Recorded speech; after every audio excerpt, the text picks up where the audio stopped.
Alright, what's up YouTube? This is Beginner's Luck here. We got a good match versus B-ball8. He leads off the cloister, and I got a milk tank. So, not fearing too much, so I'm just going to set up the stealth rocks. No point in paralyzing it, since it's slow as dirt. Then I can go to the Hitmontop to blow away his entry hazards, but figured if I could kill him, there goes the spikes and the stealth rocks, and I don't even have to worry about him setting them up again. So I'm thinking he'll probably switch, so I'm going to go for the aerial ace. He goes out to a wheezing, which didn't matter too much. He wasn't going to take either. He wasn't going to take too much from Mach Punch or aerial ace, but got the extra damage. I know he's going for the burn, so I switch right out to Blaziken, and I'm going to go for the Fire Blast. And he brings in this Azumarill. So it doesn't take too much. I know he's probably going to want to Aqua Jet me. So I'm going to go out to Milk Tank, as it can take physical hits pretty well.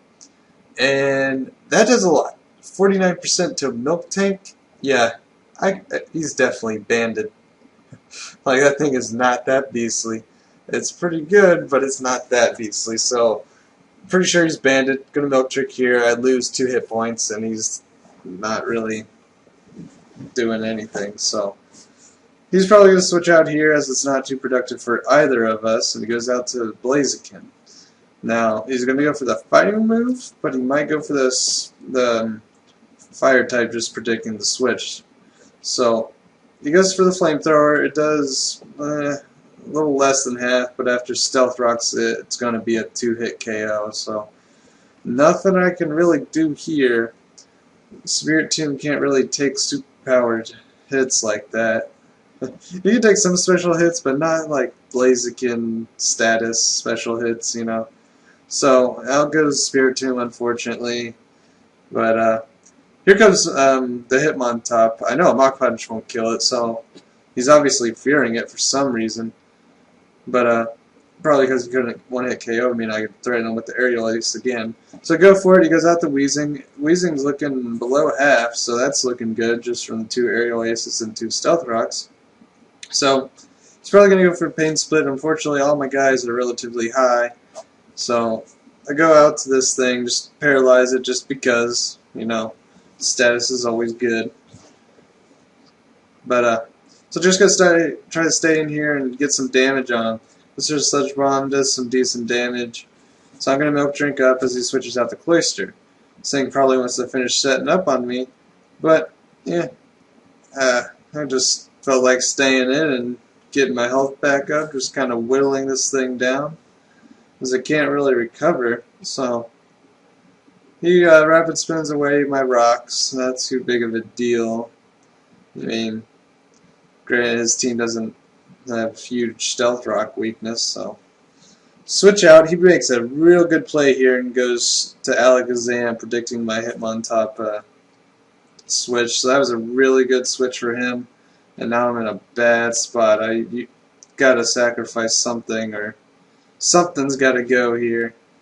So I cannot take any hits from this thing. So I'm just gonna sacrifice the Hitmontop, go for the Mach Punch. Do about 33%. Go into the Scarf Kingler and gonna threaten it with the X Scissor. Actually, I'm not even sure if Kingler would still be faster than this thing. But yeah, I probably should have went for Crab Hammer. Would have KO'd it anyways. But I was just afraid of it missing. I can't have that thing missing on Alakazam. That would have been game. But probably wouldn't have, but I would have been down a Scarfer, and that's not good. So it's probably going to Pain Split or Willow or try, so I just go out to Blaziken again.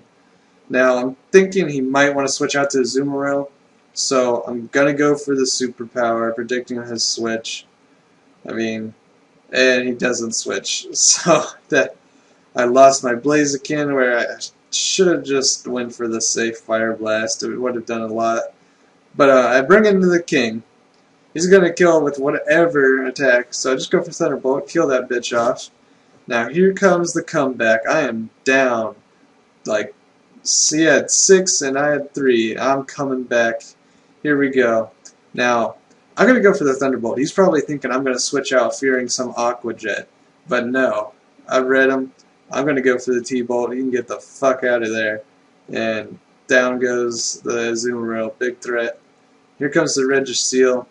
probably going to explode on me since it seems to be a pretty big threat, but he predicts my switch, goes for a Toxic, which is, I mean, I only have one other poke, and one of them is already burned, so I mean, Toxic probably wasn't his best choice, and I 2-hit KO the Registeel. So I'm coming back here.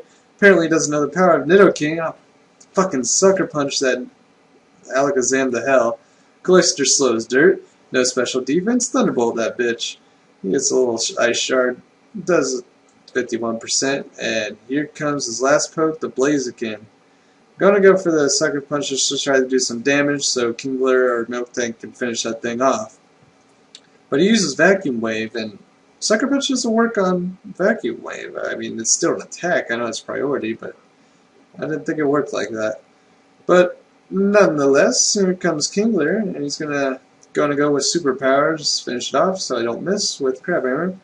And that is game. So I came back with the Nidoking sweep. That was awesome. Nidoking is fucking amazing. He's so unpredictable. Oh man, that was awesome. Thanks for sticking around, guys, and I'll catch you next time. Peace.